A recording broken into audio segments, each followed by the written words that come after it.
نہیں ہے. ہماری عورت کون ہے؟ اما عائشہ صدیقہ ہے. اگر عائشہ صدیقہ عورت ہے تو کون ہے؟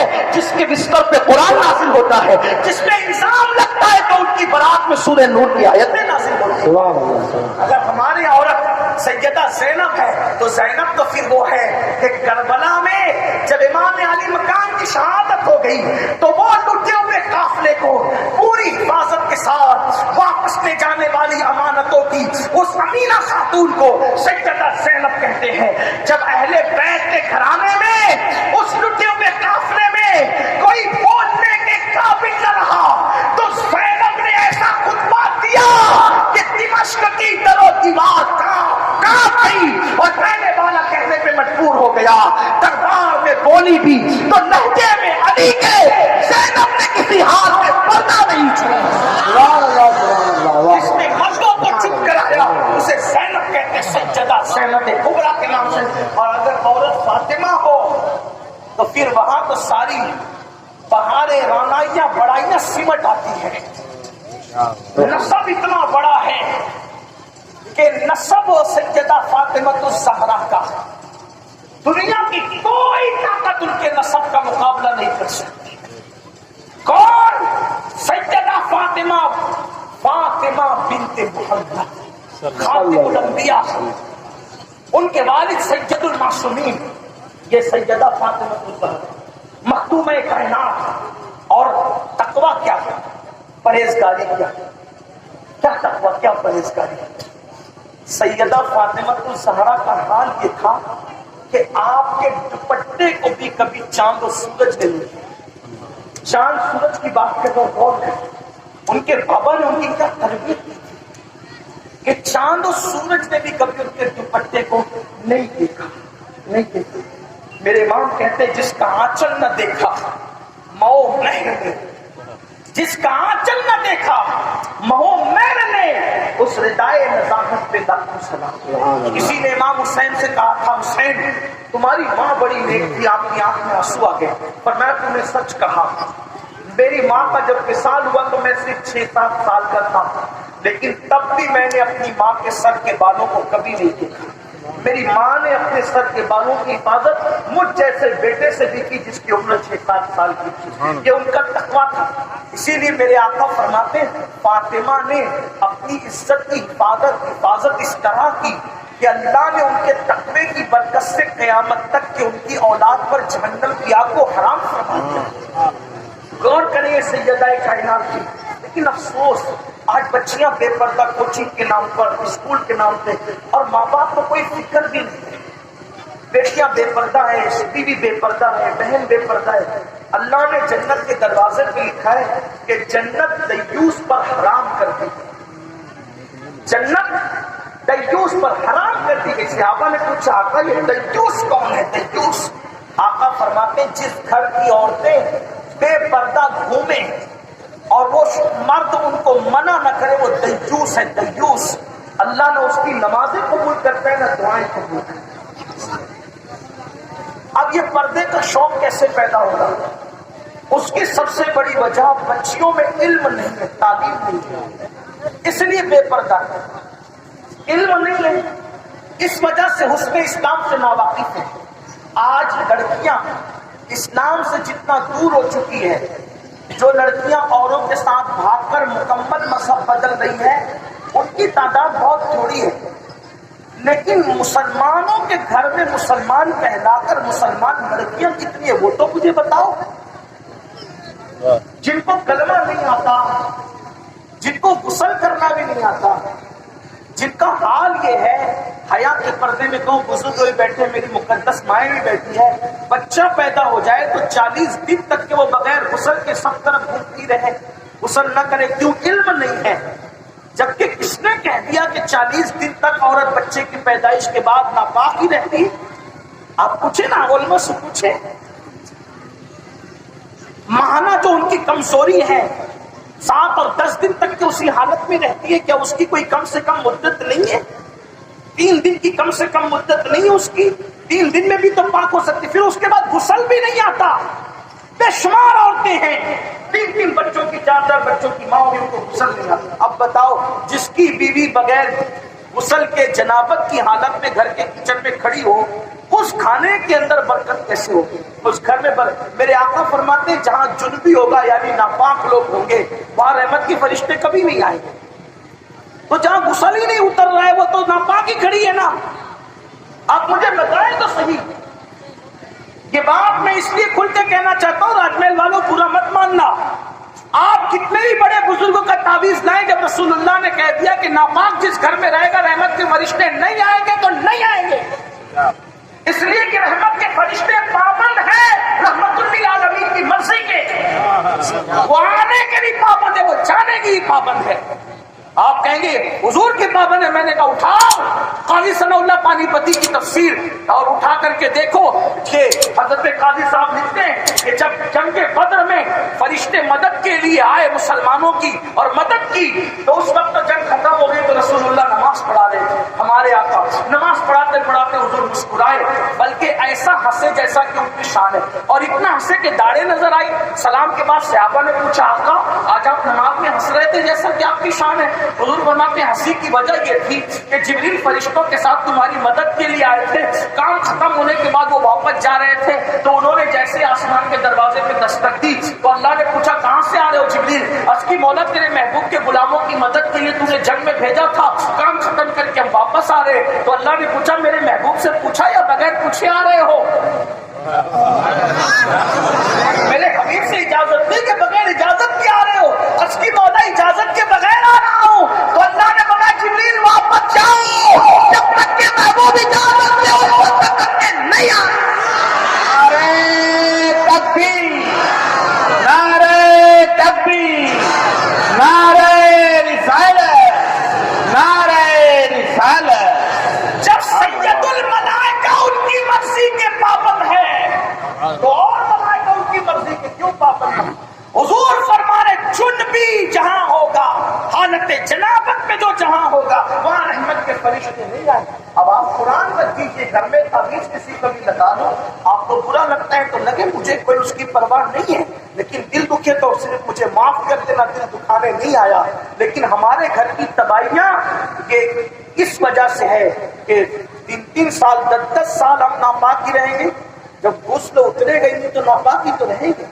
آپ دیکھیں نا کہ حالت غسل میں اگر ناک کی ریٹ بھی جو ہے کیا کہتے ہیں آپ اس کے یہاں، یعنی ناک کی کیچڑ اگر ناک میں لگی رہ گئی سخت تھی اور اس پر سے پانی نہیں گزرا، اس پر سے پانی نہیں گزرا، تب بھی آپ پورا جسم پوری دریا میں ڈبا لیں آپ پاک نہیں ہوں گے، کیونکہ غسل کے 3 فرائض ہیں، کلی کرنا اور ناک کی نرم ہڈی تک پانی چڑھانا، اس کو دھلنا اور پورے بدن پہ پانی بہانا، یہ تو ہر مسلمان کو پتا ہے۔ اب آپ مجھے بتائیں نا مسلمان، سوچو تو صحیح، اتنے چاہے وہ سخت بیلے پہنے، اتنی سخت انگوٹھی پہنی، ایسی چوڑی پہنی، اتنی تنگ تھی کہ وہاں سے پانی گزرا ہی نہیں، آپ پورے دریا میں ڈبا لیں جسم کو پاک نہیں ہوں گے۔ مردوں کے لیے بھی مسائل ہیں، میں کوئی مسائل غسل وضو کے بیان کرنے نہیں آیا، آپ کے یہاں تو بڑے بڑے محققین علماء ہیں، آپ کے یہاں کا شہر تو مدینۃ العلماء کہلانے کا حقدار ہے، میں یہ بتانے نہیں آیا، لیکن آپ سے کہتا ہوں یہ سب کیوں ہو رہا ہے؟ علم نہیں۔ حیرت کی بات یہ کہ جو شہر مدینۃ العلماء کہلانے کا حقدار ہے، اگر اس شہر کی عورتوں کو علم نہیں ہے تو یہ سوال کس سے ہوگا؟ آپ بتائیں، میں مبارکباد پیش کرتا ہوں موقع کے اصل علامہ رضا اللہ کشفی متصل العالی کو اور اس کے رفقا کو، بڑا بیڑا اٹھایا۔ عورتوں کو پڑھانا ضروری ہے، کیوں؟ اور مرد نے پڑھا فرد نے پڑھا، مرد نے پڑھا فرد نے پڑھا، عورت نے پڑھا پورے معاشرے نے پڑھا۔ مرد پڑھے گا دین دروازے تک رہے گا، عورت پڑھے گی دین نسلوں تک جائے گا۔ عورتوں کو پڑھانا ضروری ہے۔ آج لوگ کہتے ہیں بیٹی پڑھاؤ بیٹی بچاؤ، میں کہتا ہوں لوگ آج کہہ رہے ہیں میرے نبی نے تو بیٹی کو اتنا پڑھایا تھا، اتنا پڑھایا تھا جب کوئی نہیں بول سکتا تو رسول اللہ کی بیٹی بولی، بلکہ بیٹی کا کیا کہوں، رسول اللہ کی شہزادی نے بولی۔ ہمارے یہاں تو ادب کا بھی تقاضا ہے نا، ہمارا مسلک ہی پورا پورا ادب ہے، بیٹیاں اوروں کی ہے، رسول اللہ کی شہزادی ہے۔ ہاں کیا بولی رسول اللہ کی شہزادی نے، کیا فرمایا؟ آقا نے ایک سوال کیا، اے میرے صحابہ یہ بتاؤ کہ عورت کے لیے سب سے بہتر چیز کیا ہے؟ سب سے بہتر چیز عورت کے لیے کیا ہے؟ لوگ کچھ چپ رہے، کچھ لوگوں نے جواب دیا جو مراد رسول کے مطابق نہ تھا۔ مولائے کائنات اپنے گھر میں گئے تو سیدہ نے پوچھا علی میرے سرتاج کیا بات ہے؟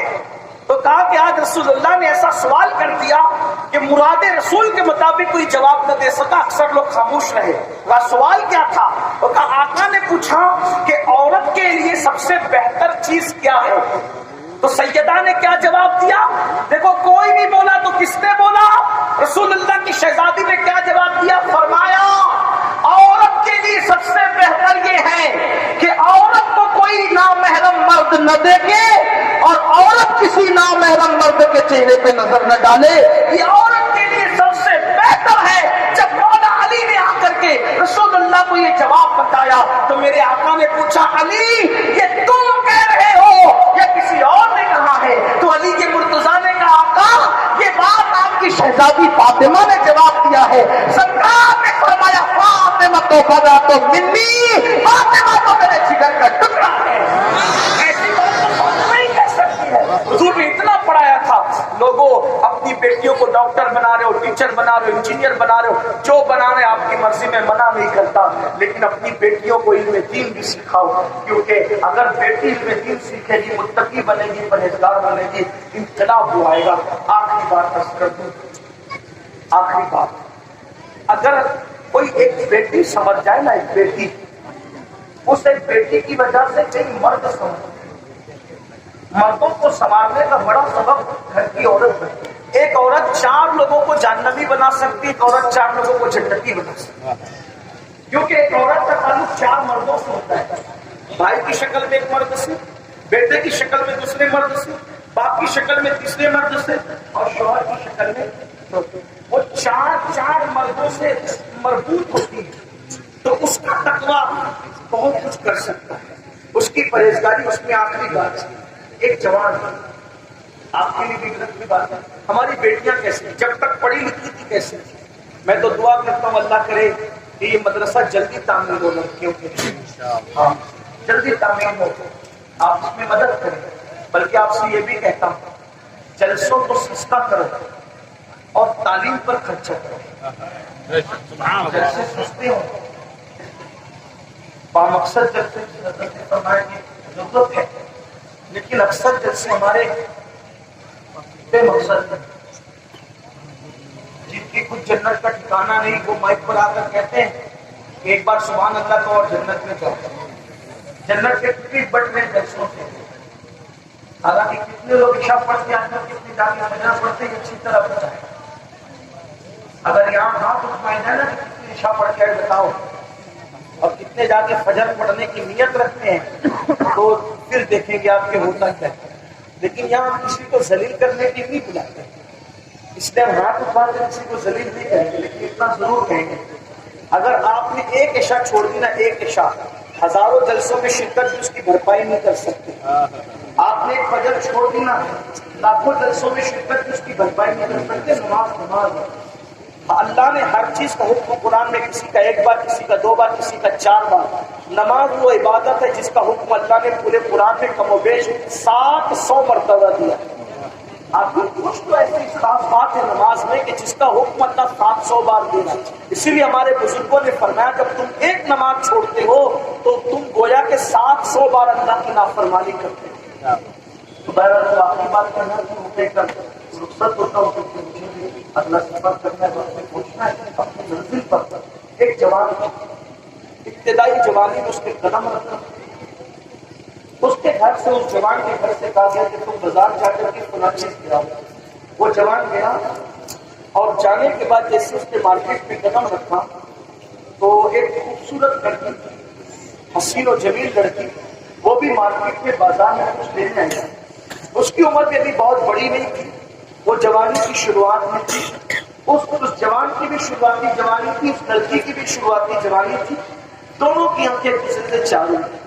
پھر جوان نے اس لڑکی سے کہہ دیا اپنے انداز میں منچلے پن میں، اے لڑکی وہ کتنی خوبصورت ہے، تیری آنکھیں کتنی حسین ہیں، ذرا حسن کتنا غضب کا ہے، تیری آنکھوں کو دیکھ کر ایسا لگتا ہے جیسے نرگس کے پھول نظر آئے، تیرے بالوں کی نرمی سنبل کے پودے کی طرح نظر آتا ہے.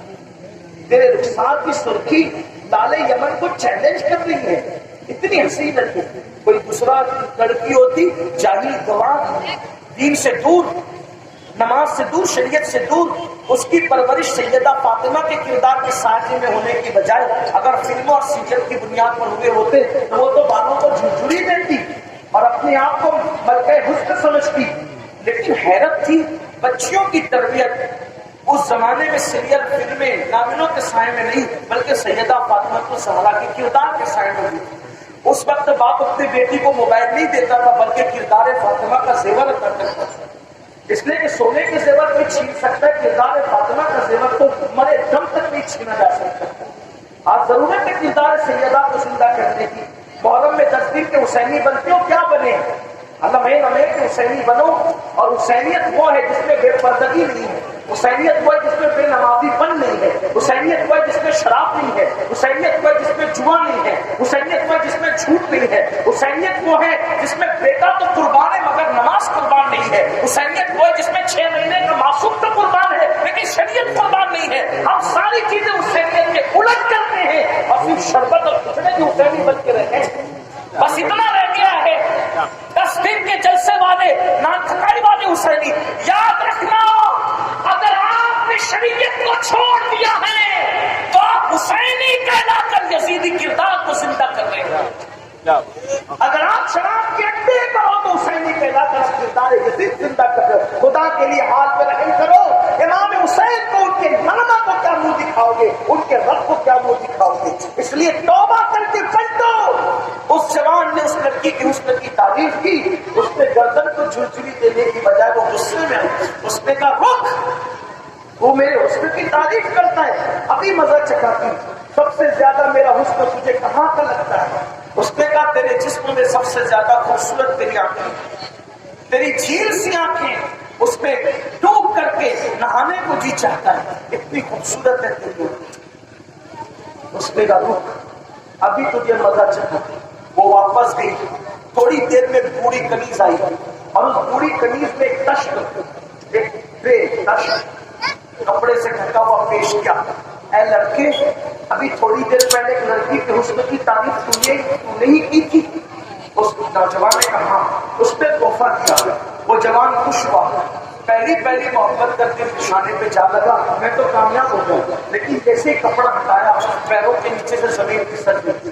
اس میں ایک چٹھی تھی اور 2 کٹی ہوئی آنکھیں رکھی ہوئی تھی جس سے خون ٹپکتا تھا. چٹھی دیکھا تو لکھا تھا اے نوجوان، تو نے میرے حسن کی تعریف میری آنکھوں سے کی، تو میرے فتنے میں مبتلا ہوا. مجھے اندھی بن کر رہنا تو گوارا ہے لیکن مجھے پاپی بن کر رہنا گوارا نہیں ہے. تو نے میری آنکھوں کی تعریف کی، آنکھوں کو دیکھ کر میرے فتنے میں تو مبتلا ہوا. میں نے آنکھیں کاٹ کے تجھے بھیج دیا ہے، یہ آنکھیں لے لے جو تجھے پسند ہے اور مجھے بھول جا، کبھی میرا تصور بھی مت کرنا. وہ جوان جب گھر پلٹا تو اتنا متاثر تھا کہ آنکھیں رو رہی تھی، آنسو بہ رہے تھے، پورا بدن کانپ رہا تھا. مصلی پہ بیٹھ کے پوری رات توبہ توبہ توبہ توبہ استغفار استغفار استغفار اللہ کی باتوں میں خوب آنسو بہائے. پھر صبح ہوتے ہوتے خیال آیا جرم تو کریں مخلوق کا اور معافی مانگے خدا سے، دل دکھائے مخلوق کا معافی مانگے خدا سے، حق تلفی کرے مخلوق کی معافی مانگے خدا سے. اے فلان، تم نے ایک اور لڑکی کی زندگی تباہ کر دی. ارے وہ اتنی خوبصورت تھی، آنکھیں کاٹ کر تیری وجہ سے دے دیا، اب وہ اندھی ہو گئی، اس کو کون اپنائے گا؟ اس کا مستقبل کیا ہوگا؟ اس کی شادی کس کے ساتھ ہو سکے گی؟ میں نے تو اس کی زندگی تباہ کر دی 2 جملے بول کر. جب خیال آیا وہ سوچا چلو اس لڑکی سے چل کے معافی مانگ لو، اس کو راضی کر لے، کوئی مسئلہ حل کرے. جب اس کے محلے میں پہنچا وہ جوان کو دیکھا کسی کا جنازہ اٹھ رہا ہے. ایک بزرگ سے پوچھا یہ کس بزرگ کا جنازہ ہے جس پہ پورا محلہ سوگوار ہے اور اتنی پبلک ہے اس کے اندر؟ کہا یہ کسی بزرگ کا جنازہ نہیں، ہمارے محلے کی ایک باغیرت لڑکی کا جنازہ ہے. کل بازار گئی تھی کچھ خریدنے، کسی لڑکے نے آنکھوں کی تعریف کر دی، آنکھیں کاٹ کر اس کو بھجوا دیا تاکہ اس کے پاپ میں اس کے فریب میں مبتلا نہ ہو. آنکھیں جذبات میں کاٹ کر بھجوا تو دیا لیکن پورا دن درد سے تڑپتی رہی. آخرکار درد برداشت نہ ہوا تو صبح ہوتے ہوتے اس لڑکی نے دم توڑ دیا. ہمارے محلے کی اسی باغیرت بیٹی کا جنازہ ہے جس کو فخر کے ساتھ اور سوگواری کے عالم میں لوگ اٹھا رہے ہیں. اس جوان کو احساس ہوا او فلاں، کسی کی زندگی ہی تباہ نہیں کی، بلکہ تو نے تو کسی کو موت کے گھاٹ اتار دیا، کسی کو تو نے نابینا ہی نہیں کیا، کہ تیرے جملوں نے کسی کو اندھا نہیں کیا بلکہ زندگی بھی چھین لی۔ اس کے بعد وہ جوان ایسا پلٹا توبہ کر کے کہ اللہ نے اس جوان کو اپنے زمانے کا سب سے بڑا ولی بنایا۔ آپ اندازہ فرمائیں ایک لڑکی کا تقویٰ کسی جوان کو ولایت کے مقام تک لے جا رہا ہے۔ کاش ہمارے گھر کی بیٹیاں، ہماری بچیاں پردے کی طرف آئیں، دین کی طرف آئیں، مذہب کی طرف آئیں۔ اور آپ کو بھی یہی کہتا ہوں، نوجوان اب شادی کرنے میں جو ہے وہ خوبصورت لڑکیاں ڈھونڈنے کی بجائے دیندار لڑکیاں ڈھونڈے، اس لیے کہ خوبصورت ماں خوبصورت بیٹا پیدا کرے یہ ضروری نہیں ہوتا، لیکن دیندار ماں دیندار بیٹے ہی کو جنم دیا کرتی ہے۔ اس لیے اگر اپنے گھر میں اپنی نسلوں کو دیندار چاہتے ہو، ایک انگریز مفکر نے کہا تھا تم مجھے اچھی مائیں دے دو میں تمہیں اچھی نسل عطا کروں گا۔ یہاں کے علماء کی یہی فکر ہے کہ مدرسہ جو ہے وہ سیدہ فاطمہ الزہرا بالبنات قائم ہو اور بچیاں پڑھیں، اور یہاں سے ایک مشن ہو بچیوں کو سنبھالنے کا، ماں کی گود کو۔ کسی نے کہا تھا کہ آج بھی ہو سکتا ہے عیسیٰ سا بیٹا پیدا، لیکن میں اس کو تھوڑا ترمیم کر کے عرض کروں، آج بھی ہو سکتا ہے عیسیٰ کا پرتو پیدا، ماں کی گود بھی ملتی نہیں مریم کی طرح۔ اگر ماں کی گود مریم کی طرح ہو جائے تو آج بھی بچے نیک اور صالح پیدا ہو۔ اللہ تعالیٰ ہم سب کو توفیق عطا فرمائے، اور گفتگو کے درمیان کوئی غلطی ہو اللہ تعالیٰ معاف کرے۔ استغفر اللہ ربی من کل ذنب واتوب الیہ، لا الہ الا اللہ محمد رسول اللہ۔ السلام علیکم ورحمۃ اللہ۔